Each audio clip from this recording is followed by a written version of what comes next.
ला हौला वला कुव्वत इल्ला बिल्लाह अल अलीय्यिल अज़ीम। अऊज़ु बिल्लाहि मिनश शैतानिर रजीम। बिस्मिल्लाहिर रहमानिर रहीम।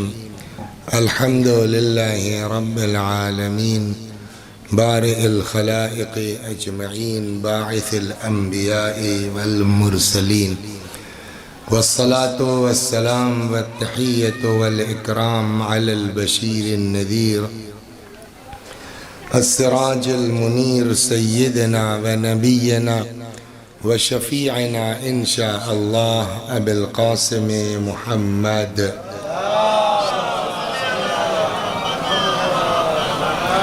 अल्लाहुम्मा सल्लि अलैहि व अला अहले बैतिहि मज़ाहिर जलालिक व जमालिक वल्लअनु अला अअदाइहिम अश्शाकीन फ़ीहिम अलमुनहरिफ़ीन अन्हुम अजमईन। अम्मा बअदु फ़क़द क़ाल रसूलुल्लाहि सल्लल्लाहु अलैहि व आलिहि वसल्लम इन्नल हुसैन मिस्बाहुल हुदा व सफ़ीनतुन नजाह हुसैनुम मिन्नी व अना मिनल हुसैन अहब्बल्लाहु मन अहब्बा हुसैना। सलवात बर मुहम्मद व आल मुहम्मद। गुजारिश है आप हजरात से एक बार सूरह हम्द और सूरह तौहीद की तिलावत फरमा के बानी जुलूस मरहूम सैयद अली अब्बास इब्ने सैयद नूरुल हसन और उनके वालिद मरहूम की रूह को भी ईसाले सवाब फरमा दें। बिस्मिल्लाहिर्रहमानिर्रहीम। ये रिवायतें और ये हदीसें, मुझे इस बात का एहसास है कि सख्त गर्मी है और आप जैसे बुज़ुर्गों को, मुझको भी जो खुजली शुरू हो गई है पीछे गर्म की वजह से, तो बहुत लंबी चौड़ी तकरीर नहीं होगी, लेकिन जितनी देर होगी उतनी देर बस गुजारिश है कि तवज्जो फरमाएँ। हदीस कोई नई नहीं है। इरशाद हज़रत ख़त्मी मर्तबत होता है, हुसैन मुझसे है और मैं हुसैन से हूँ। अल्लाह उससे मोहब्बत करता है जो हुसैन से मोहब्बत करते हैं। या बास फरमाते हैं कि हो सकता है ये जुमला दुआ के माना में हो, तब तर्जुमा ये होगा हुसैन मुझसे है और मैं हुसैन से हूँ। अल्लाह उससे मोहब्बत कर जो हुसैन से मोहब्बत करे। दुनिया में किसी की दुआ कबूल हो या ना हो, कोई ये नहीं कह सकता कि माअज़ल्लाह रसूलुल्लाह की दुआ कबूल नहीं होगी। और रसूलुल्लाह की दुआ क्या है? अल्लाह उससे मोहब्बत कर जो हुसैन से मोहब्बत करे। गोया पैगंबर ने नुस्खा दे दिया, महबूब खुदा बनना है मुहिब्ब हुसैन बन जाओ, माशूक़ इलाही बनना है आशिक़ हुसैन बन जाओ। इन्नल हुसैन मिस्बाहुल हुदा व सफ़ीनतुन नजाह, हुसैन हिदायत का चिराग हैं और नजात की कश्ती है। दूसरा नुस्खा ये दिया पैगंबर ने कि अगर चाहते हो हिदायत तो हुसैन के पास आओ, अगर नजात चाहते हो तो हुसैन के पास आओ। न बग़ैर हुसैन के हिदायत मिल सकती है, न बग़ैर हुसैन के नजात मिल सकती है। सवाल इस बात का है कि भैया 10 दिन मुहर्रम हो गया, अशरा हो गया, ज़ाकिरीन आए, बात ख़त्म हो गई, अब तो मुहर्रम का महीना भी ख़त्म हो गया। आज क्या है? सफ़र के नौचंदी के हिसाब से सफ़र, तब तो मुहर्रम का महीना भी ख़त्म हो गया। भैया बस करो यार, कितना इमाम हुसैन के नाम पर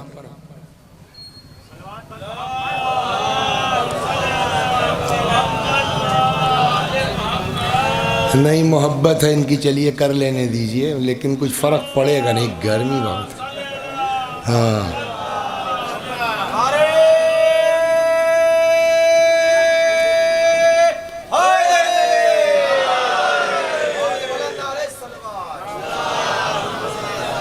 तो क्या मतलब हुआ कहने का हुजूर कि अब तो मुहर्रम भी ख़त्म हो गया है ना, बस करो भैया, कितना हुसैन हुसैन करोगे? हैं ये रसूलुल्लाह से भी बढ़ के हैं क्या? माअज़ल्लाह ये हज़रत अली से बढ़ के हैं, ये अपनी माँ हज़रत फ़ातिमा से बढ़ के हैं। अली का ज़िक्र होता है रमज़ान में 3 दिन, फ़ातिमा ज़हरा सलामुल्लाह अलैहा। चलिए साहब एक हफ़्ता 10 दिन अब होने लगा है, पहले तो खाली जनाना ताबूत, इमाम हुसैन का भी पूरा महीना गुजर गया, फिर अभी आप महीना भर और चलेंगे, फिर रबीउल अव्वल में 8 दिन वो। अच्छा चलो भैया छोड़ो, कोई बात नहीं, कर दो। अब उसके बाद 8 रबीउल अव्वल ख़त्म हो गए, उसके बाद अब्बा मर गए तो 40वें के बहाने इमाम हुसैन, तो सोयम के बहाने इमाम हुसैन, तो 10वें के बहाने इमाम हुसैन, तो छमाही के बहाने इमाम हुसैन, तो बरसी के। हमें यार इमाम हुसैन हो गए, क्या हो गया? जिसको देखो हुसैन हुसैन हुसैन हुसैन। यहाँ से सवाल होगा, आखिर इतना ज़्यादा तस्करा हुसैन का क्यों होता है? अब मजलिस की यहाँ से आगाज होगा। क्या हुआ सवाल, हुसैन का जिक्र इतना ज्यादा क्यों होता है? जवाब, उनकी मजलूमाना शहादत की बुनियाद पर। यही जवाब है ना, बहुत तेजी से गुजरूंगा। जवाब, उनकी मजलूमाना शहादत की बुनियाद पर। सवाल कायम साहब, इमाम हुसैन को इतनी मजलूमी के साथ क्यों कत्ल किया गया?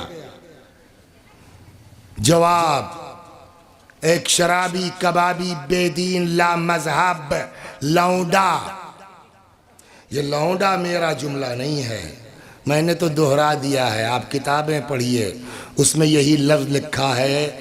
लफ्ज़ तो है उगैलमा, जिसका तर्जुमा हिंदुस्तान के मौलवियों ने किया है कि इस्लाम की बर्बादी बनी उमैया के लौंडों के हाथों होगी। ये हमारी किताबें ना, उनकी किताबों में है, मैंने खाली वही नकल कर दिया है आपको। सलवात बर मोहम्मद। तो बात कहाँ से चली? इमाम हुसैन सलामुल्लाह अलैह, उनका तस्करा इतना ज्यादा क्यों होता है? जवाब, उनकी मजलूमाना शहादत की बुनियाद पर। उनको इतनी मजलूमी के साथ क्यों शहीद किया गया? जवाब, शराबी कबाबी बेदीन ला मजहब एक लौंडा था, यजीद नाम का काफिर। उसने इमाम हुसैन से बैयत का मुतालबा किया, इमाम ने उसकी बैयत से इनकार कर दिया, इसलिए उनको मार दिया गया। ये पूरा खुलासा हो गया करबला का 1 मिनट में।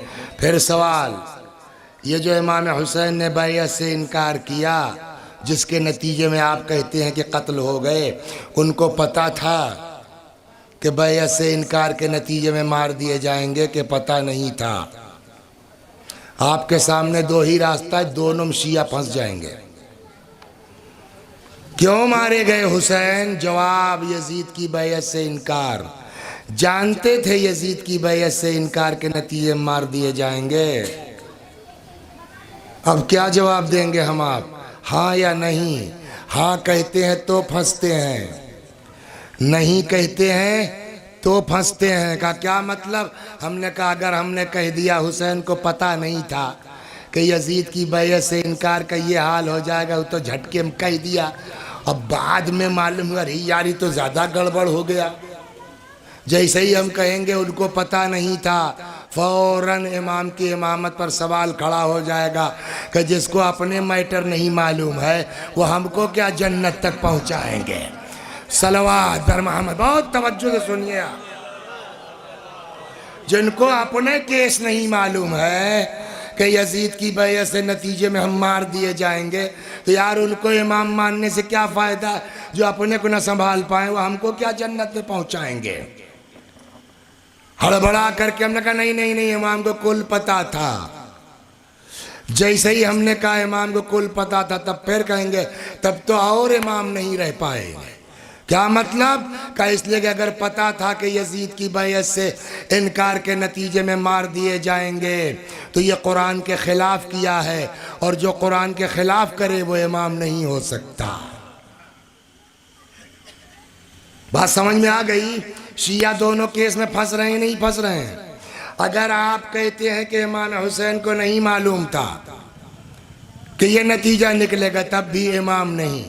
अगर आप ये कहते हैं सब जानते थे, तब भी जवाब इमाम नहीं। तो पहले जल्दी से ये तय हो यार सही क्या है, इमाम को पता था कि पता नहीं था? आइए बचपने से चलते हैं, अभी पैदा हुए हैं, आगोश में उम्मे ऐमन लेके निकली हैं, सामने से कुछ यहूदी हैं, उनका आलिम है, नज़र पड़ गई, कहता है उम्मे ऐमन ये बच्चा कौन है? जाने बतूल फर्जंदे रसूल अली का लाडला है। ए उम्मे ऐमन इजाज़त है मैं चूम लो इस बच्चे को? नहीं, क्यों? तू यहूदी है, नजिस है। हुसैन तैयब व ताहिर है, नजिस लब, तैयब व ताहिर लबों से। अच्छा, अगर मैं कलिमा पढ़ लूँ तो? उम्मे ऐमन ने कहा तब हमको क्या एतराज़ है। आया, खड़ा हुआ, कहता अशहदु अल्ला इलाहा इल्लल्लाह व अशहदु अन्न मुहम्मदर रसूलुल्लाह। रुख किया आसमान की तरफ, कहता खुदा गवाह रहना तेरे हुसैन के हाथों ईमान लाया हूँ। अब समझ में आए, हदीस याद आई, हुसैन हिदायत का चिराग है, नजात की कश्ती है। हदीस को कहते हैं बचपने में देख के यहूदी कलमा पढ़ ले, कहरो गलबे की बुनियाद पर तख्ते हुकूमत पर बैठने से कोई हादी नहीं बनता।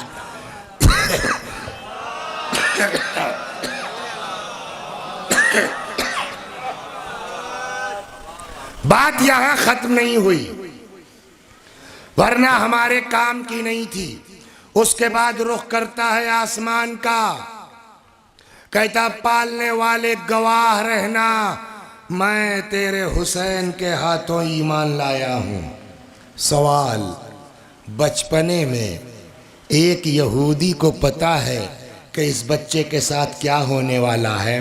57 साल की उम्र में इमाम हुसैन को पता नहीं है कि मेरे साथ क्या होने वाला है। ये तो दुनिया की बात है ना, अभी पैदा नहीं हुए थे। एक रिवायत तो ये भी सुना है, नहीं सुना है। एक दिन जनाब फातिमा ने कहा बाबा मेरे शिकम में जो बच्चा है अजब आवाज़ें देता है। कभी कहता या उम्मा अना वलदुकिल अत्शान, अम्मा मैं तुम्हारा प्यासा बच्चा हूँ। कभी कहता या उम्मा अना वलदुकिल उरियान, अम्मा मैं तुम्हारा बरहना बच्चा हूँ। वो हुसैन जो दुनिया में आने से पहले बता दे कि मेरे साथ क्या होने वाला है। 57 बरस की उम्र में उनको पता नहीं था कि यजीद की बैअत से इनकार का नतीजा क्या होगा। आगे चलिए, मदीने से निकलने लगे। उम्मुल मोमिनीन हज़रत उम्मे सलमा ने कहा कहाँ जा रहे हो? का इराक़। का मत जाओ। का क्यों? का मैंने तुम्हारे नाना से सुना है मेरा बेटा इराक़ में मारा जाएगा। बाहर से आके उम्मे सलमा को पता है, जिसने नबी की ज़बान चूसी उसको पता नहीं है। मदीने से निकल के मक्के पहुंच गए। अब मक्के से निकलना चाह रहे हैं। लोगों ने कहा मत जाइए। फरमाया अल्लाह मुझको शहीद देखना चाहता है। फिर किसी ने कहा अच्छा ठीक है तो आप जाइए, इन औरतों को लेके मत जाइए। फरमाया अल्लाह इनको असीर देखना चाहता है। तो जिस हुसैन को ये पता है, तो अब इस पूरी चीज़ को इकट्ठा करने के बाद अगर कोई हमसे आपसे पूछे कि इमाम हुसैन को यजीद की बैअत से इनकार का नतीजा मालूम था या नहीं, जवाब बोलिए डॉक्टर साहब, है मालूम था नहीं मालूम था? जवाब मालूम था। कि जब मालूम था तो क्यों इनकार किया बैअत से? एक जवाब तो हम जैसे जाहिलों का होगा, अबे तुमसे मतलब, वो इमाम है जो चाहे करें, रसूलुल्लाह के नवासे बैयत करें न करें, तुम कौन हो पूछने वाले? एक तो हम जैसे जाहिलों को जवाब। उस पर क्या कहेंगे? का हमसे मतलब इसलिए है कि हम हुसैन को इमाम मानते हैं और हमारा इमाम कुरान के ख़िलाफ़ नहीं जा सकता। का इसमें कौन से खिलाफ है कुरान के? का कुरान में आयत है ला तुल्कू बिअयदीकुम इला तहलुका, अपने हाथ से अपने आप को हलाकत में न डालो। जब हुसैन को पता था कि यजीद की बैअत से इनकार के नतीजे में मार दिए जाएंगे, तब हुसैन ने इनकार क्यों किया? यानी जानबूझ के अपने आप को कत्ल के लिए पेश किया। हुसैन इमाम नहीं है। फंस गई बात। मौला अब क्या करें? अच्छा इससे भाग नहीं सकते आप, कुरान में लिखा है, ये आयत है कुरान में, ला तुल्कू बिअयदीकुम इला तहलुका, अपने हाथ से अपने आप को हलाकत में न डालो। अब फंस गए शिया लोग कि नहीं फंसे, मौला अब क्या करें? ये तो कुरान की बात कर रहा है और भाग नहीं सकते हम, आपके कुरान में लिखा है। मौला कुरान कहता है अपने हाथ से अपने आप को हलाकत में न डालो। आपको पता था कि मार दिया जाऊंगा, तब क्यों इनकार कर दिया मौला? अब तो कुरान पढ़ के आप पर एतराज़ होता, हम क्या करें? अजब नहीं इमाम जवाब दें। अगर कोई तुमसे ये कहता है उससे खाली इतना पूछ लो, क्या कोई मसला कुरान की एक आयत से तय होगा? हमने कहा क्या मतलब? कहा जो ये आयत पढ़े उससे पूछना, तुमको ये आयत दिखाई दे गई, अपने हाथ से अपने आप को हलाकत में न डालो। और वो आयतें नहीं दिखाई दी जहाँ कुरान कहता है वला तहसबन्नल्लज़ीना क़ुतिलू फ़ी सबीलिल्लाहि अमवाता बल अहयाउन इंद रब्बिहिम युरज़क़ून। जो अल्लाह की राह में कत्ल हो गए हैं उन्हें मुर्दा न समझो, वो जिंदा हैं अपने अल्लाह के पास से रोज़ी। अरे मौला ये हदीस आयत तो याद थी, मतलब क्या हुआ? जवाब होगा पलट के पूछे इससे। अल्लाह ने हलाकत से मना किया है कि खुदा ने शहादत से मना किया है। सलवात अल मोहम्मद व आल।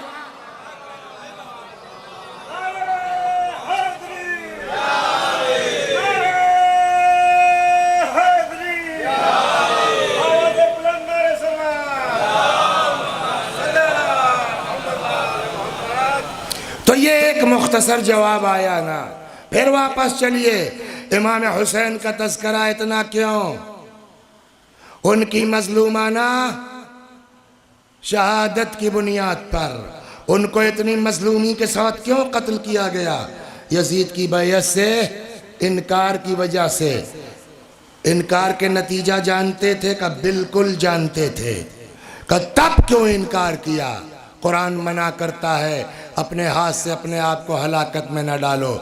जवाब, इनसे हमको डर पहले था, इनको हटा दो यहाँ से। हाँ,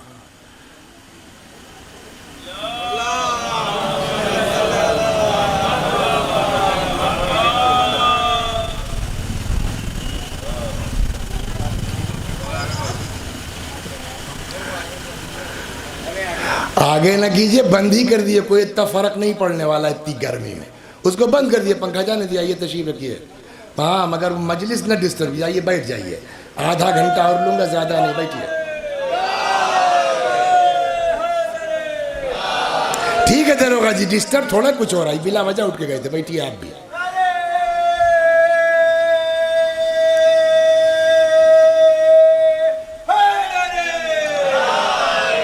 तो बात यहाँ तक आ गई ना सर, क्यों जिक्र होता है का मजलूमाना सा? पता था का? बिल्कुल पता था का? फिर क्यों इनकार किया?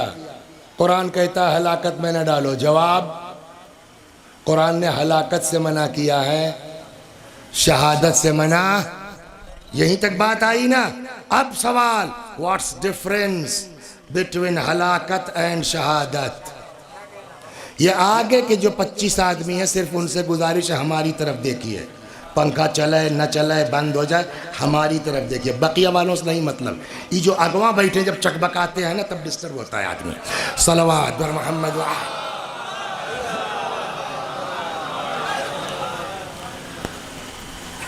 तो अब यहां से दूसरा सवाल होगा, क्या इमाम हुसैन अलैहिस्सलाम शहीद हुए? इनकार बैत पता था का? बिल्कुल पता था का? फिर क्यों इनकार किया? आपसे मतलब का? कुरान कहता अपने हाथ से हलाकत में न डालो का? कुरान ने हलाकत से मना किया, शहादत से मना, यही था ना। फिर अब यहां से एक नया इन्वान, व्हाट्स डिफरेंस बिटवीन हलाकत एंड शहादत? एक बात तो तय हो गई ना, कुरान ने हलाकत से मना किया, शहादत से मना नहीं किया है। क्या फर्क है हलाकत और शहादत में? मौला ये आयत तो हमने बहुत पढ़ी है, आप ही बताइए। यूं तो बुजुर्गों ने अशरा पढ़ा है बाकायदा पूरा पूरा हलाकत और शहादत पर, किताबें हैं बुजुर्गों की हलाकत और शहादत पर, लेकिन एक मजलिस में 2 मिनट में समझाना हो पब्लिक को, मौला कैसे समझाएं? कब दोनों आयतिया फिर से पढ़ा दो, समझ में आ जाएगा। हमने क्या मतलब का? पहले क्या थी आयत? ला तुल्कू बिअयदीकुम इला तहलुका, अपने हाथ से अपने आप को हलाकत में ना डालो, इतना ही ना है। का शहादत वाली आयत क्या है? वला तहसबन्नल्लज़ीना क़ुतिलू मत ख्याल करो उन लोगों को जो कत्ल कर दिए गए। कुरान यहीं रुका नहीं है सिर्फ, बल्कि आगे शर्त क्या लगाई है, फी सबीलिल्लाह, वो लोग जो अल्लाह की राह में कत्ल हो गए। इसका मतलब यह हुआ कत्ल होने वालों की दो किस्में हैं। एक वो जो अपने लिए जान दे, माल के लिए जान दे, दौलत के लिए जान दे, हुकूमत के लिए जान दे, इक़्तिदार के लिए जान दे। एक वो जो अल्लाह के दीन के लिए कुर्बानी दे। जो अपने लिए जान दे उसे हलाक कहा जाएगा, जो अल्लाह के दीन के लिए कुर्बानी दे उसे शहीद कहा जाएगा। अब सवाल, हुसैन कत्ल तो हुए, ये कत्ल अपने लिए था कि खुदा के लिए? अगर अपने लिए था, मर गए हुसैन, बात खत्म हो गई, जाने दो, ये क्यों इतना बड़ा मजमा है? और अगर शहीद हैं तो कुरान कहता है शहीद जिंदा हैं, तो यार तुम भी आ जाओ, हुसैन का मातम कर लो, काहे चिल्ला रहे हो, है ना? अब बहस ये होना है कि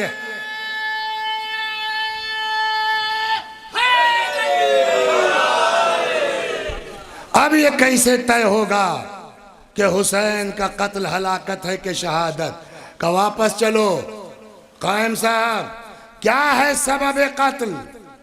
जवाब, इनकारे बैत, यही ना? तो अब इनकारे बैत पर बहस होगी। बैत का इनकार अपने लिए था कि खुदा के लिए? अगर अपने लिए था तो नतीजे में कत्ल हलाकत, अगर खुदा के लिए था तो नतीजे में जो कत्ल होगा वो शहादत। ये कैसे तय हो कि इमाम का इनकार बैत अपने लिए था कि खुदा के लिए? फिर सवाल होगा, ये बताओ पहले इमाम ने इनकार किया है या पहले इमाम से बैत मांगी गई है? हाय बोलो, साथ साथ मांगी गई है ना? तो काहे इस पर बहस करते हो कि इनकार क्यों था?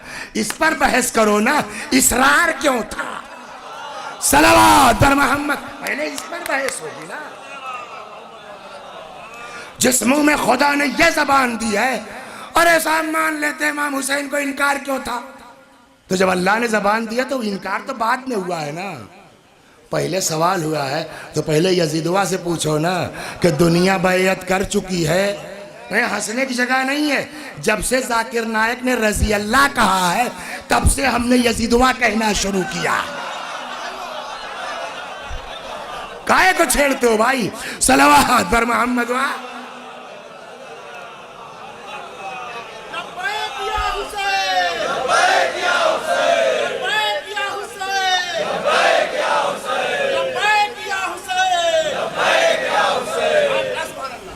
तो अब सवाल इस पर नहीं होगा कि इमाम हुसैन ने इनकार क्यों किया, सवाल इस पर होगा कि यजीद ने बैत पर इतना इसरार क्यों किया। जो सबब बैत मांगने का होगा वही सबब, भाई आपके यहाँ कोई भी केस इन्वेस्टिगेशन में आएगा ना तो मेन चीज क्या होती है? मोटिव। बगैर मोटिव के केस सॉल्व नहीं होगा, और वो भी इनकार का मोटिव नहीं देखा जाएगा, इसरार का मोटिव होगा। क्यों बैत मांग रहा था? अगर बैत मांग रहा था सरकार बचाने के लिए अपनी, या हुसैन हुकूमत न बनाने पाए, तब तो चलिए एक बात हो सकती है। लेकिन अगर बैत मांग रहा था किसी और मकसद के तहत तो इंसान हुसैन का इनकार भी उसी मकसद। अब एक सवाल आपसे पूछता हूँ, ये बताइए इमाम हुसैन अलैहिस्सलाम की बैत करने न करने से यजीद की सरकार पर कोई हर्फ आ रहा था? निकाल दे बेटा, निकाल दो उसको, निकाल दो।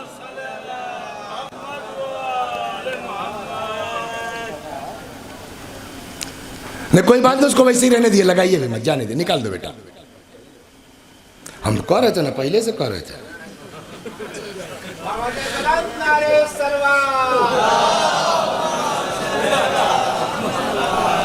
अरे देखिए ना, बतियाते बतियाते 25 मिनट निकल गया, 40 मिनट और बचा, क्या करना? चलिए थोड़ा जेल लगा दे। करबला की प्यास का हल्ला मचाते हैं, थोड़ा सा घंटा गर्मी में ना बैठ सकते? सलावत बर मोहम्मद व आले मोहम्मद। तो अब बात, अब बहुत आराम आराम से तवज्जो रखिएगा। अब तो नहीं बिगड़िएगा ना किसी पर, अब हमारी तरफ देखिएगा, समझा? तो अब हाँ बिल्कुल 20 मिनट बहुत तवज्जो से। तो क्या इमाम हुसैन के बैयत करने न करने से यजीद की सरकार पर फर्क पड़ सकता था? पहला सवाल तो यह। मेरे गांव में 2000 की बात है, तो मेरी खंदनी एक नायब साहब थे, वो लड़ गए प्रधानी। उसी साल इत्तेफाक से हम लोग गए थे कहाँ, करबला। तो रिजल्ट जब गिनती होने लगी ना, तो काउंटिंग, तो मालूम हुआ नायब बेचारे 8 वोट से हार गए। कोई बात नहीं, अब हम लोग वहाँ मौला का रोज़ा पकड़े बैठे हैं कि मौला देखा प्रधानी जान पावे, मौला जा, समझ गया। अब ऐलान हो गया वो फलाने जीत गए, नारा और जिंदाबाद और मुर्दाबाद होने लगा। तब तक बीटीसी का बक्सा खुल गया। अब बीटीसी का बक्सा खुला, 12 वोट नायब का निकल आया। मालूम है जो 8 वोट से हार रहे थे 4 वोट से, समझ गया। अच्छा अब आगे तो सुनिए क्या हुआ। तो 4 वोट से जीते, मिला कितना इनको वोट था, 162। वोट कितना पड़ा था, 1100। अरे 162 का 12 आदमी खड़े थे, किसी को 100 मिला, किसी को 90 मिला, किसी को 160 मिला है, इनको 162 मिला जी। तो 1200 वोट में 162 वोट पाने वाला कितने आदमी उसके साथ है, कितने नहीं? बोलिए, मैं आपको जो पूछ रहा हूं है ना, 90% आदमी खिलाफ है ना, 10% ने वोट दिया। 5 साल कोई हिला सकता है इनकी प्रधानी? तोरे गांव में भी ऐसे हुआ होता होगा, कोई हिला सकता है 5 साल, जबकि 90% लोग खिलाफ हैं, आपको प्रधान नहीं देखना चाहते। 10 लोगों ने वोट दिया, 5 साल कोई हिला नहीं सकता। यजीदवा की बैयत तो कुल कर चुके थे, चाहे डंडे के जोर पर, चाहे पैसे के जोर पर। बात सुनिए ना इसको। जहां की कौम का हाल ये था, जब खबर हुई ना करे साहब तो बैयत नहीं जाए, तो एक ठो शायर थे भाई हसन अली, सुनो। सुबह उसने जो है वो यजीद के खिलाफ शेर कह दिया, शायर ने। शाम को 40,000 रुपया भेज दिया गया उस शायर के पास, यजीद का कसीदा शुरू कर दिया उसने। तो जहां कौम का हाल यह है कि 40, तो कौनो नई बात थोड़ा है कि एक बोतल पर वोट बढ़ता है, आज ये पहले से चला आ रहा है। सलवात दर मोहम्मद वा।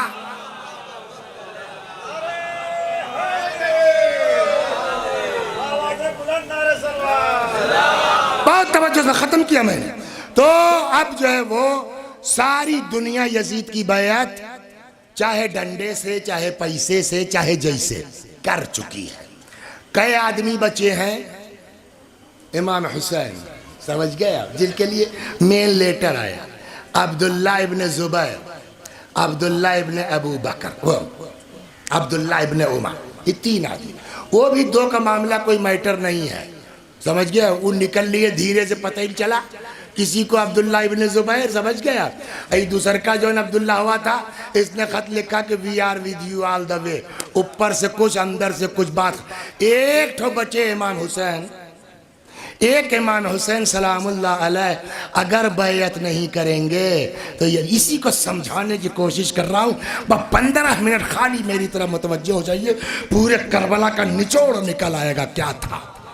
मामूली बात नहीं है जवान बेटे के सीने से बर्छी खींचना, मामूली बात नहीं है 32 साल के भाई के सामने जो है वो बैठ के रोना, मामूली बात नहीं है। कौन सा थाना यहां का पड़ता है, बोलिए? कासिमाबाद का एक ठो थानेदार आ जाए आपके यहाँ गांव में 4 ठो पुलिस लेकर के, और हमारे घर की औरतों को पकड़ के बिला चादर पहने, नकाब ओढ़े, पकड़ के यहाँ से कासिमाबाद पैदल ले जाए, आदमी गांव छोड़ देगा। समझ गए कि नहीं? शरीफ आदमी का जवाब होगा, लड़का मर गया होता उतनी तकलीफ ना होती। आपसे पूछता हूं, हमारे घर की औरतों की इज्जत ज्यादा है या अली की बेटियों की है? और अभी बता चुका, कुल पता था मेरे मौला को। ये सब जानने के बावजूद मौला ने क्यों इनकार कर दिया? घर वाले बेमकनो चादर, कुछ तो इसके पीछे मेन मकसद है, वही समझाना चाहता हूं।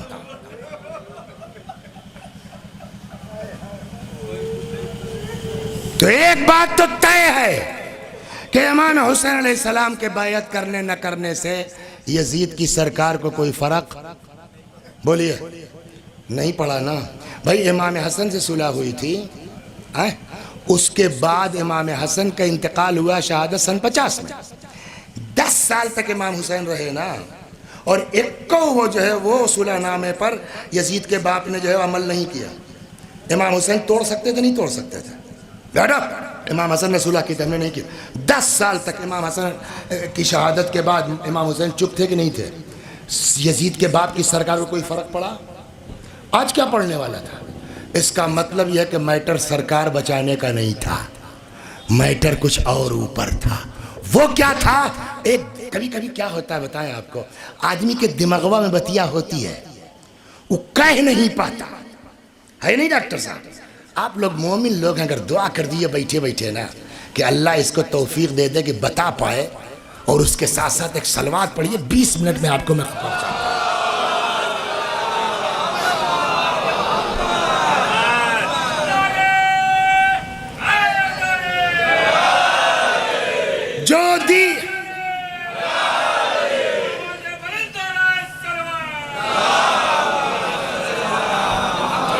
जो दीन हजरत मूसा लेके आए थे डॉक्टर साहब, वो दीन आज है?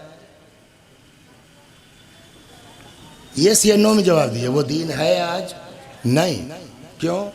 अगर होता तो ईसा की ज़रूरत ही नहीं थी, है ना?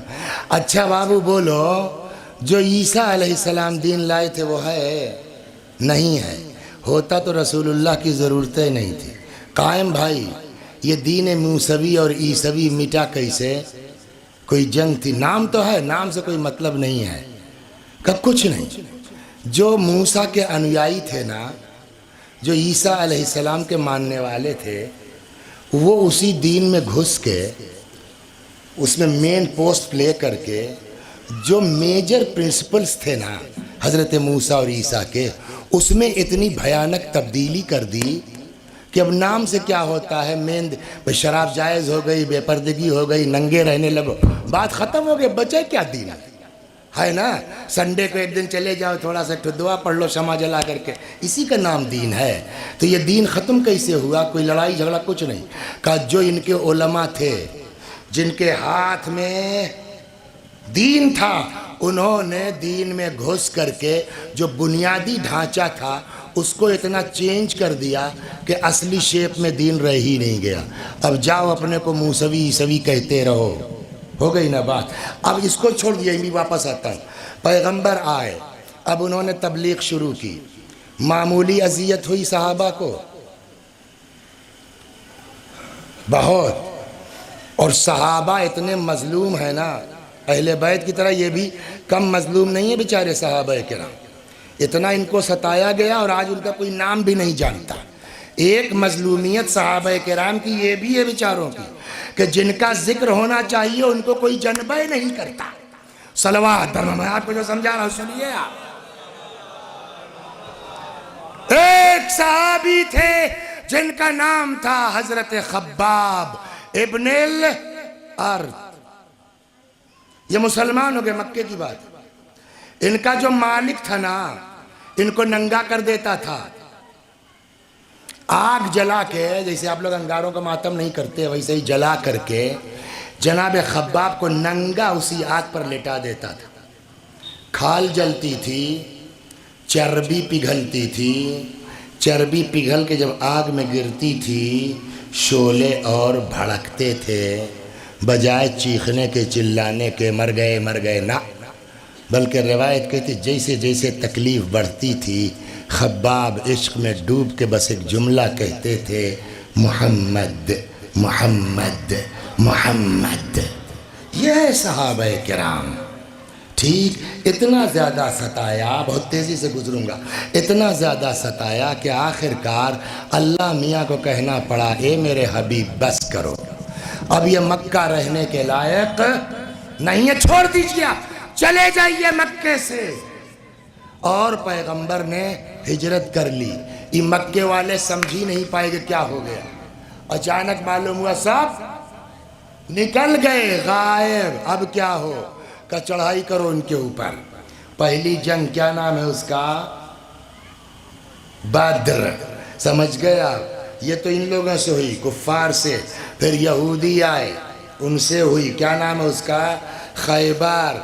फिर आल पार्टीज, जंग अहज़ाब, जिसको कहते हैं ना आज की ज़बान में महागठबंधन हुआ, सब ने मिल के हमला किया, तब भी कुछ नहीं कर पाए। जंग खंदक, अहज़ाब जिसको कहते हैं, वो भी इन लोगों ने कहा यार अब लड़ वड़ के इन सबों को कुछ कर नहीं पाएंगे। अब यहीं से सुनिए, समझ गए आप। वो एक मरतबा जा रहे थे उधर गोरखपुर की तरफ, वो ट्रक पे लिखा था सटलत गईला, मतलब समझे आप। वही हाल यहाँ। अब यहाँ 5 मिनट एकदम बिल्कुल कान खड़ा रखिएगा, वरना सुतलत गईला। हमारी गारंटी नहीं है कि समझ पाइएगा। हाँ, सुतिए उतिए मत।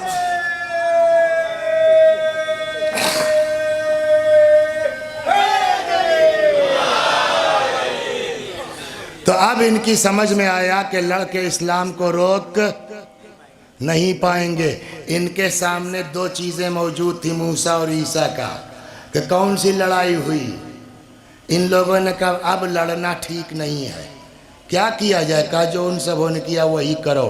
कहा क्या करें। कहा हो जाओ मुसलमान, और मुसलमान हो के इन्हीं में घुस जाओ, और घुस करके इतना कतरब्योत कर दो इस्लाम में कि वो असली ढांचा उसका रही न जाए, नाम से क्या होता है। अब नतीजा ये हुआ कि बजाय जंग होने के खटाखट कुल मुसलमान होने लगे। सलवात सुनाता हूँ मैं आपको भैया। और मकसद क्या है, मिटाना इस्लाम का मकसद। दोनों, जंग का मकसद भी वही था, मुसलमान होने का भी मकसद वही था। और अब पैगंबर की वफ़ात हो गई। जैसे ही वफ़ात पैगंबर हुई, ये काम जस्ट आफ्टर वफ़ात पैगंबर स्टार्ट हो गया। मैं बहुत टाइम नहीं लूँगा, खाली इशारा करना है। ऐसा है 2 चीज़ थी रसूलुल्लाह के ज़माने में हलाल, मैं उसको हराम करता हूँ। सुना कि नहीं सुना आपने? एक आदमी ने पलट के नहीं पूछा कि अबे तुम कौन हो हलाल को हराम करने वाले। यही तो फ़र्क है अहले बैत में और दुश्मनाने अहले बैत में। यहाँ तख्त पे बैठ के कह रहा है मैं हराम करता हूँ, वहाँ करबला से पूछा जा रहा है मुझे क्यों मारते हो, क्या मैंने हलाल को हराम किया है। ये चलता रहा हल्का फुल्का, यहाँ तक के यजीद का ज़माना आ गया। बहुत टाइम नहीं लूँगा। यहाँ तक के यजीद का ज़माना आ गया। यजीदवा ने सोचा कि जो काम हमारे पूर्वज नहीं कर पाए, हमारे बड़े नहीं कर पाए, काम क्या था, दीन को मजा मिटाना। अगर मैं वो काम कर ले जाऊं तो रहती दुनिया तक मेरा नाम हो जाएगा। अरे जो काम बड़े बड़े नहीं कर पाए, वो यजीदवा ने बैठते चुटकी में हल कर दिया, इस्लाम ख़त्म। और उसको पता है कि इस तख्त पे बैठ के जिसने अब तक जो कहा है पब्लिक ने मान लिया है। लिहाजा अब मेन चीज़ क्या है इस्लाम की, बोलिए डॉक्टर साहब। मेन चीज़ क्या है? नमाज। मेन चीज़ नमाज है। यहाँ तक रिवायत कहती है कि ज़िना करने वाला काफिर नहीं है, नमाज न पढ़ने वाला काफिर है। यहाँ तक है। तो मेन चीज़ क्या है? नमाज। अस्सलातु मिअराजुल मोमिन, अस्सलातु अमूदुद्दीन, है ना। मेन चीज़ क्या है? नमाज। मेन चीज़ क्या है? शराब के डांडे मत जाओ, है ना। ये मेन है। अब सुनिए, यजीद ने आके उसी पे पहला हमला मारा। सलवात। अब सुनिए आप, कुरान मजीद में नमाज के मुताल्लिक़ भी आयतें हैं, शराब के मुताल्लिक़ भी आयत है। अब आयत आप पढ़ते कैसे हैं? क्या नाम है आपका? जावेद भाई, आप बता सकते हैं कि कुरान में कहीं लिखा है नमाज ना पढ़ो? लिखा है? हाँ लिखा है। कहाँ लिखा है? ला तक़रबुस्सलात, नमाज के डांडे मत जाओ, नमाज के करीब मत जाओ। वह अंतुम सुकारा, जब तुम नशे में हो। है तो पूरी आयत क्या है? ला तक़रबुस्सलात व अंतुम सुकारा, खबरदार नशे की हालत में नमाज ना पढ़ो, लेकिन अगर आधी आयत काट के पढ़िए तब क्या होगा जावेद साहेब? ला तक़रबुस्सलात, नमाज के करीब मत जाओ, है ना। यजीदवा ने यही बदमाशी की है, आधी आयत काट के। और सुनिए सलवात बर मोहम्मद वो मजबूरी सुनिए, सब कुछ जानने के बावजूद जात का क्या उनसी मजबूरी थी मेरे मौला की कि सब कुछ जानने के बावजूद बैयत नहीं करने पर मजबूर थे, चाहे ज़ैनब की चादर लुट जाए, चाहे अकबर का सीना छिद जाए। उस कितनी बड़ी बात सुनिए आप। यहाँ शराब में आयत है कुरान में, यसअलूनका अनिल खम्र वल मैसिर कुल फीहिमा इस्मुन कबीर। पैगंबर आपसे पूछा जा रहा है शराब और जुए के बारे में, आप कह दीजिए बहुत बड़ा गुनाह है। क्या कहा कुरान ने शराब के बारे में? बहुत बड़ा गुनाह है। नमाज के बारे में एक आयत है, याद है आप लोगों को, 30वें पारे में, फ़वैलुन लिल मुसल्लीन अल्लज़ीना हुम अन सलातिहिम साहून। वैल उन नमाजियों के लिए जो नमाज में गफलत बरतते हैं। वैल माने, पहले कील कांटा दुरुस्त करें तब शेरवा यजीदवा सब फतवा समझ में आएगा ना। वैल कहते हैं जहन्नम का वो निचला तबका जिसमें घोर अजाब होगा, उसको क्या कहेंगे? वैल। कुरान का वैल है उन नमाज पढ़ने वालों पर जो अपनी नमाज में गफलत बरतते हैं। लेकिन अगर पूरी आयत न पढ़ा जाए, आधी पढ़ा जाए, तब क्या होगा? फ़वैलुन लिल मुसल्लीन, जहन्नम नमाज पढ़ने वालों के लिए। निचला तबका नमाज पढ़ने वाला। हमको लगता है जो लोग नहीं पढ़ते वो आधी आयत पढ़े हैं क्या? सलवात पर मोहम्मद वाल। नहीं, वो आधी आयत नहीं पढ़े हैं। अभी बताऊंगा जो नहीं पढ़ते वो क्यों नहीं पढ़ते। सलवात पर मोहम्मद वाल। तो वैल माने जहन्नम का निचला तबका। कुरान ने कहा वैल उन नमाज पढ़ने वालों पर जो नमाज में गफलत बरतते हैं। शराब के लिए कुरान ने कहा है बहुत बड़ा गुनाह है, लेकिन वैल नहीं कहा।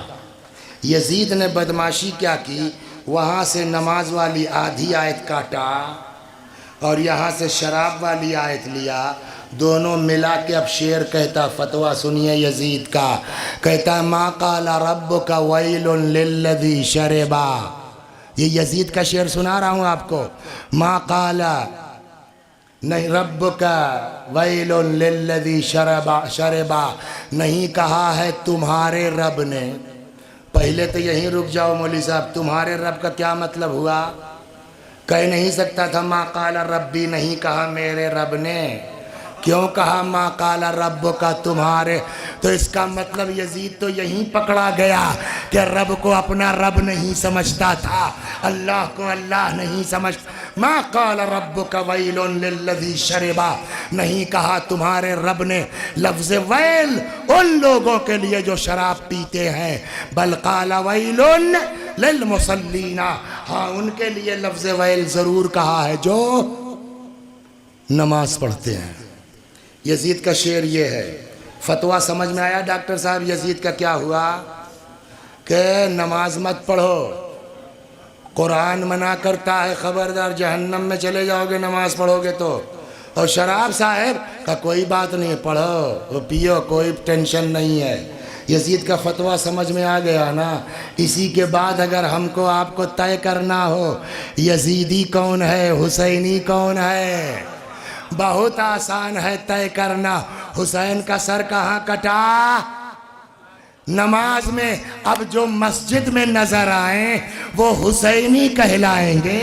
जहाँ शराब नजर आ जाए, चाहे जितने बड़े बाप का बेटा हो, वो यजीदी है, हुसैनी नहीं हो सकता।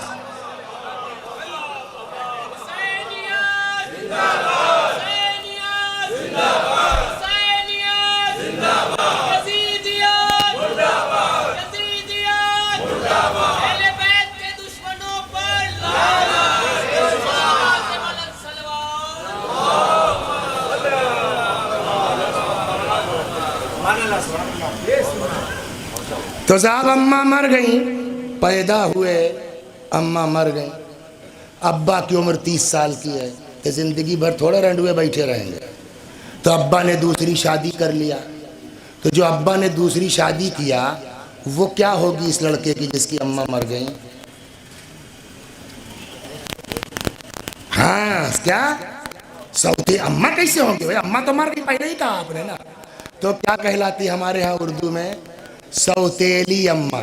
तो हम लोग थोड़ा लिहाज करते हैं, सौतेला लगा के अम्मा कह देते हैं। अरबी फारसी में अम्मा नहीं कहते, है जन बाबा, अब्बा बहू, अब्बा बहू, अब्बा की बीवी। समझ में आया ना? सौतेली अम्मा क्या है? अब्बा की बीवी। अब्बा की बीवी से शादी हो सकती कि नहीं हो सकती?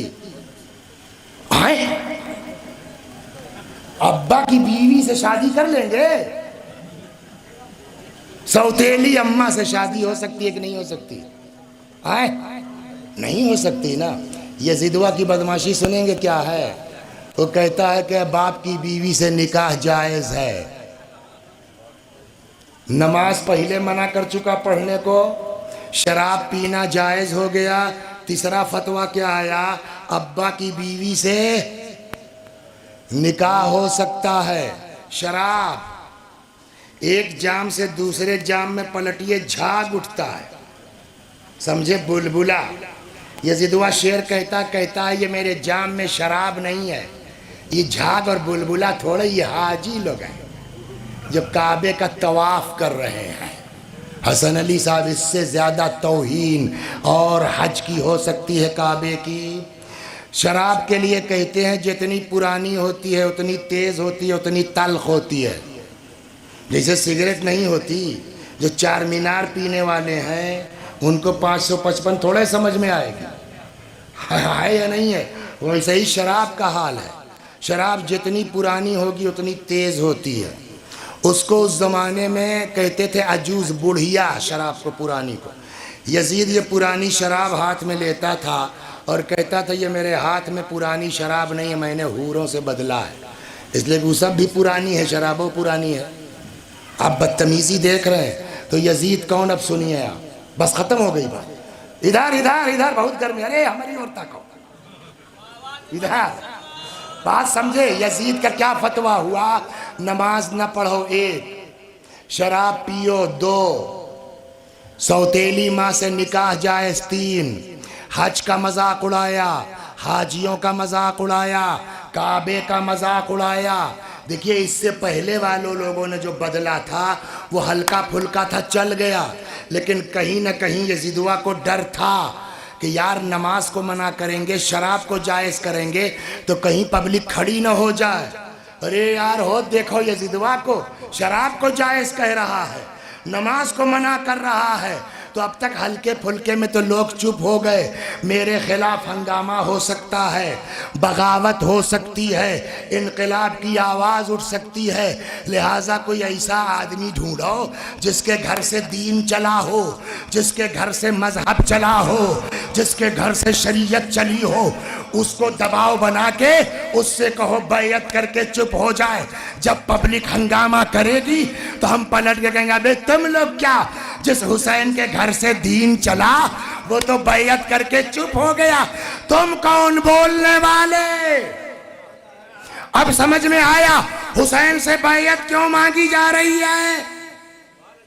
ताकि दीन मिटाने की जो कोशिश है उस पे हुसैन खामोश हो जाए। हुसैन ने कहा यही तो नहीं हो सकता, बहनें बेपर्दा हो जाएं बर्दाश्त, भाई मार दिया जाए बर्दाश्त, बेटा मार दिया जाए बर्दाश्त, मगर दीन का सौदा नहीं कर सकता। अब पलट के आइए, यजीद ने बैयत मांगी क्यों? बोलिए। यजीद दीन को मिटाने के लिए ना।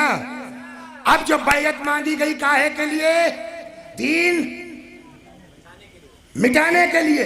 अब जो हुसैन इनकार करेंगे तो दीन, जो इनकार दीन बचाने के लिए हो वो अपने लिए है कि खुदा के लिए? जो इनकार खुदा के लिए हो उसके नतीजे में जो कत्ल होगा वो अपने लिए है कि अल्लाह के लिए? और जो कत्ल अल्लाह के लिए हो, कुरान क्या कहता है? वो शहीद है, कुरान ने हलाकत से मना किया है, शहादत से मना नहीं किया। सलावत बर मोहम्मद व आल।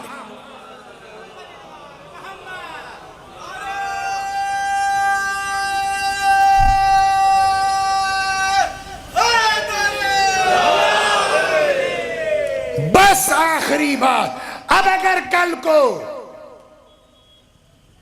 कोई यजीद को रोकने वाला ना होता, डॉक्टर साहब बोलो, नमाज गई थी कि नहीं, रोजा, हज, माँ का तकद्दुस, काबे की अजमत है, कुछ था पर सब चला गया।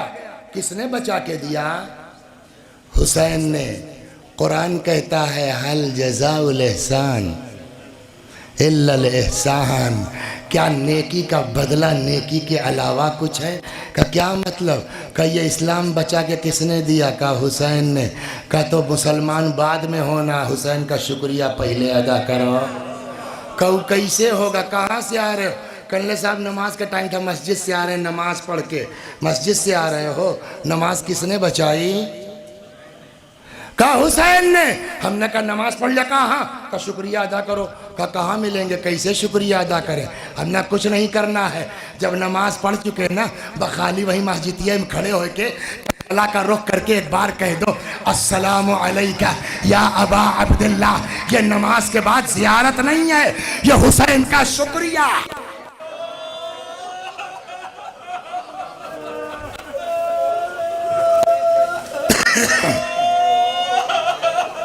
माशाअल्लाह, खुदा इन आवाजों पर रहमत नाजिल करे। ये नमाज के बाद जियारत नहीं है, ये उस मजलूम का शुक्रिया है। मेरे मौला अगर तुम न होते, अल्लाहु अकबर। खुद इमाम ने भी कहा है इन्नी खरजतो लतलब इस्लाह फी उम्मत जद्दी, मैं निकला हूँ अपने नाना की उम्मत में इस्लाह के लिए। मैं निकला हूँ ताकि लोगों को नेकियों की तरफ बुलाऊँ, बुराइयों से मना करूँ, और इसी मकसद के तहत करबला आ गए।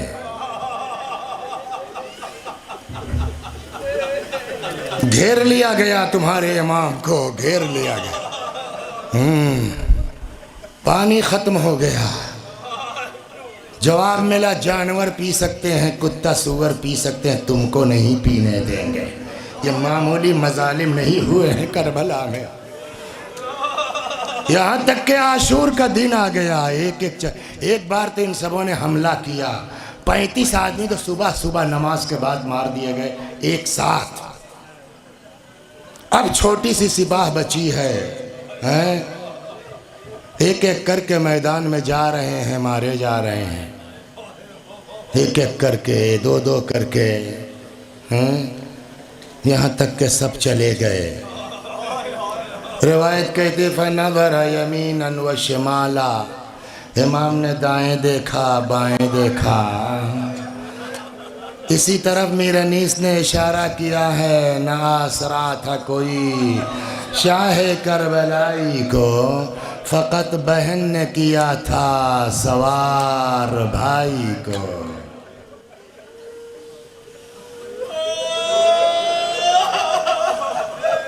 बस 5-7 मिनट। अभी इसी पर्चों में कहीं नजर पड़ी थी कि जुलजना निकलेगा, इसी में कहीं लिखा था। ये है शायद शबी है ताबूत अलम व जुलजना की ज़िया, उसी हिसाब से चलता हूँ मैं। फनज़र यमीनन व शिमाला, इमाम ने दाएं देखा बाएं देखा।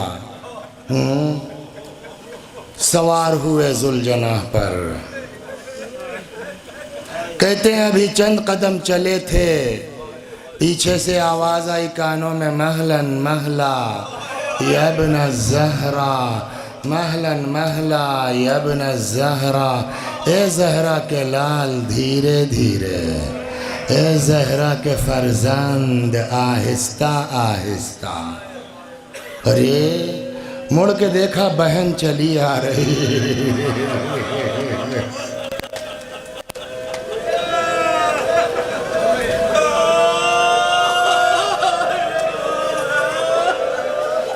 एक जुमला कहूँ, एक बड़े खतीब गुजरे हैं, मरहूम काफ़ी उनका जुमला है, कहते हैं माँ के बाद अगर किसी आंचल में मोहब्बत मिल सकती है ना तो उसका नाम है बहन। और ये किसी और का जुमला नहीं है, मौला का जुमला है। फरमाया था अब्दुल्ला, दुनिया में बाप बेटे बहुत हैं, याकूब और यूसुफ जैसे नहीं है। दुनिया में बाप बेटी बहुत हैं, रसूलुल्लाह और फातिमा जैसे नहीं है। दुनिया में भाई बहन बहुत हैं, मगर हुसैन और ज़ैनब जैसे भाई और बहन नहीं है। घोड़े पे सवार हुए, चंद कदम चले थे, अरे बहन से बर्दाश्त नहीं हो सका। आवाज आई महलन महला यब्न ज़हरा, ए ज़हरा के लाल धीरे धीरे। इमाम ने मुड़ के देखा, ज़ैनब चली आ रही। उतर गए, ए बहन तुम तो इजाजत दे चुकी थी, अब क्यों चली आ रही? भैया अम्मा ने कहा था खुदा हर बहन के लिए उसके भाई को सलामत रहे। या अल्लाह कोई बहन वो दिन न देखे जो ज़ैनब ने देखा।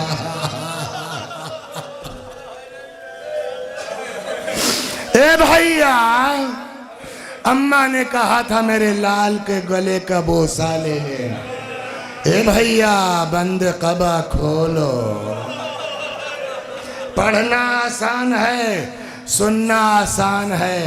कोई ज़ैनब के दिल से पूछे, जिस गले को चूमने जा रही हो अभी उस पर कुंद खंजर फिराया जाएगा।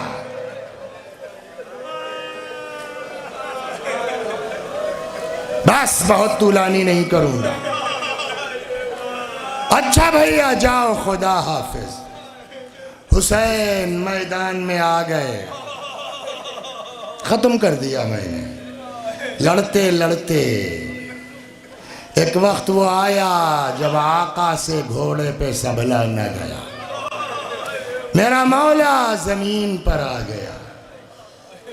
जहाँ देखिए जुलूस है, आशूर का दिन है, 7वीं, जहाँ देखिए जुलूस में घोड़ा लिए चला जा रहा है। ये क्या है शिया लोग, ये घोड़े के पीछे पड़े हैं, जहाँ देखो कोई कर। ये क्या है का तुमको क्या पता हुसैन का घोड़ा क्या था? 5 मिनट सुन लीजिए, खत्म दुआ। तुमको क्या पता हुसैन का जुलझना क्या था? आदमी उतना वफादार नहीं हो सकता, इंसान उतना वफादार नहीं हो सकता। सुनाऊं आपको, रिवायत कहती है जब मेरा मौला गिर पड़ा ना, जुलझना को अंदाजा हुआ कि मेरा सवार गिर पड़ा है। सुनेंगे आप, बाज़ बुजुर्गों का कहना जैसे ही जुलझना को अंदाजा हुआ मेरा सवार गिर पड़ा है, अपनी लजाम को खुदे दांत में पकड़ लेता था और दांत से दबा के ना बार बार ला के मौला के हाथ पे रखता था। समझे आप? अरे जानवर है, अपने दिल की बात नहीं बता पाएगा ना।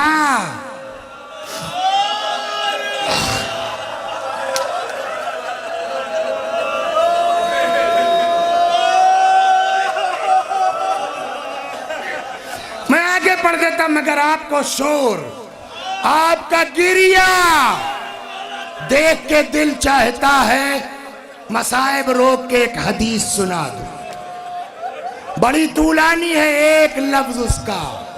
क्या थोड़ा चुप होइए तो सुनाऊं। रावी कहता है एक दिन मैं आया इमाम सादिक अलैहिस्सलाम के घर, ऐसा ही टाइम था दोपहर का नमाज का। इमाम मुसल्ले पे थे, नमाज पढ़ रहे थे। मैं बैठ गया इंतजार में, नमाज खत्म हो, दुआ इमाम की खत्म हो तो बात करूं। कहता इतने में दुआ खत्म हुई, नमाज खत्म हुई, इमाम सजदे में चले गए।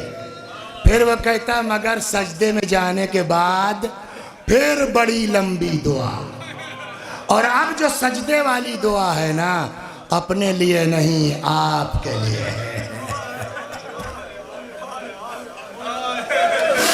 शियों के लिए उसका एक जुमला है। रावी कहता है इमाम सजदे में सर रखे दुआ कर रहे थे, वरहम अस्सरखतल्लती कानत लना, खुदा उन चीखों पर रहमत नाजिल कर जो हमारे लिए बुलंद होती है।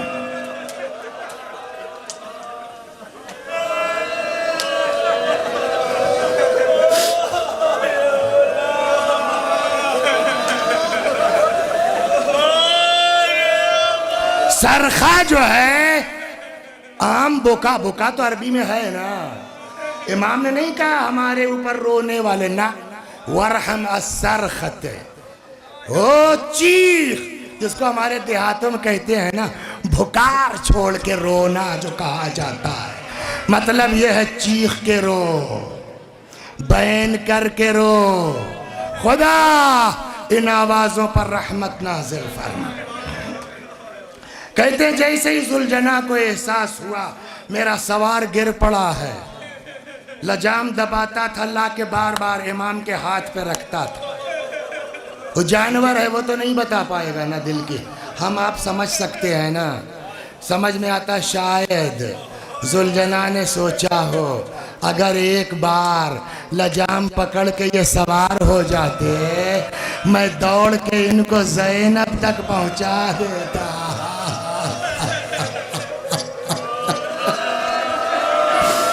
या हुसैन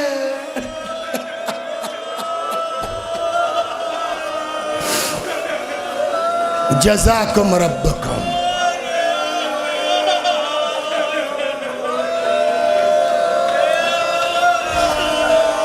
के इतने में इब्ने साद मलऊन खुदा लानत करे, उसने कहा पकड़ लो इस घोड़े को, फ़इन्नहु मिन जवाद रसूलिल्लाह, ये पैगंबर का घोड़ा है। घेर लिया यजीदी फौजों ने। घोड़ा भी जवान थोड़े था, बूढ़ा था ना। 50 साल तो रसूलुल्लाह की वफात को हो गया, कितना जिंदा रहेगा घोड़ा। बूढ़ा घोड़ा, हुसैन की तरह वो भी बूढ़ा था, हुसैन की तरह वो भी प्यासा था। लेकिन हाय रे वफादारी जो इंसानों में नहीं मिल सकती। घेर लिया यजीदी फौज ने। तारीख कहती है जुलजना ने हाथ पैर चलाना शुरू किया। बास किताबों में है 40, पिछले साल किसी किताब में पढ़ा मैंने कम 17 भी कम नहीं है डॉक्टर साहब। भूखा बूढ़ा जानवर, इतने सारे फौजी। रिवायत कहती है जब इन्होंने पकड़ना चाहा हाथ पैर चलाया, 17 यजीदियों को मत डाला घोड़े ने हाथ पैर से। और जब किसी की पकड़ में नहीं आ रहा था, आजिज आके इब्ने साद ने कहा जाने दो, छोड़ो, देखें क्या करता है। अब रिवायत सुन लीजिए। फलम्मा अमिनल जवाद, कहते हैं जैसे ही घोड़े को अमन का एहसास हुआ कि अब कोई मेरे पीछे नहीं है, पता नहीं कितनी दूर चला गया होगा दौड़ता दौड़ाता ना। मसलन इमाम यहाँ गिरे हैं और पकड़ लो, दौड़ाता हुआ वहाँ चला गया जहाँ था, फिर भाग के इमाम के पास आ गया। लेकिन अब बताऊँ आपको, अब लजाम नहीं रख रहा है। क्यों? लगता है मायूस हो गया, क्या भी सवार नहीं हो पाएंगे, है ना। जानते हैं अब क्या किया जुलजना ने? आया, अब लजाम नहीं रख रहा हसन अली भाई। रिवायत कहती है अपनी जुल्फों को या अपनी पेशानी को इमाम के खून से रंगीन किया, बस तमाम। और अब तेजी के साथ दौड़ता हुआ खैमे के दर पे आया, आन के हिनहिनाना शुरू किया। हम और आप तो जानवर की जबान नहीं समझते ना। हम लोग समझ रहे हैं जानवर है, घोड़ा है, हिनहिना रहा है, लेकिन इमाम जानवर की जबान समझते हैं।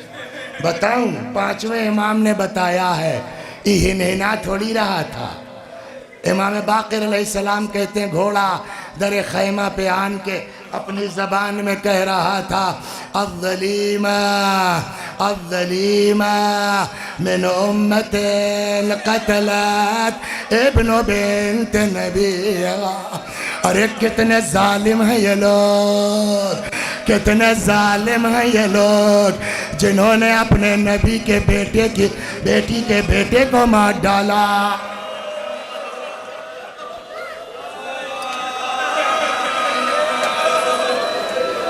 कभी कभी देखा होगा आपने, आशूर के दिन जुलजना बरामद होता है। देखा है ये जुलजना जब मर्दों के बाद औरतों में जाता है, ये औरतें कैसा चिल्लाती हैं, जबकि इन औरतों में कोई ज़ैनब नहीं है, इन औरतों में कोई कुलसूम नहीं है, लेकिन ये आज बीबियां चीखती हैं इसी तसव्वुर में, अरे मेरे मौला का घोड़ा ऐसे ही आया होगा। आप जरा सोचिए, खैमे के अंदर आवाज पहुंची, क्या हुआ होगा। रिवायत कहती है बीबियां घबरा के निकल आए, बस खत्म हो गई। तारीख कहती किसी बीबी ने आके घोड़े की गर्दन में बाहें डाल दी, कुछ बीबियां आई घोड़े के पैरों से लिपट गई। बैन हो रहा है कि इतने में 3-4 साल की बच्ची आती है, जुलजना को देखती है, कहती है ए मेरे बाबा के घोड़े, अरे भाई इतना बता दे हल सुकिया भी हम को दिलादशाना, अरे मेरे बाप को पानी मिला था कि मेरा बाबा प्यासा मारा।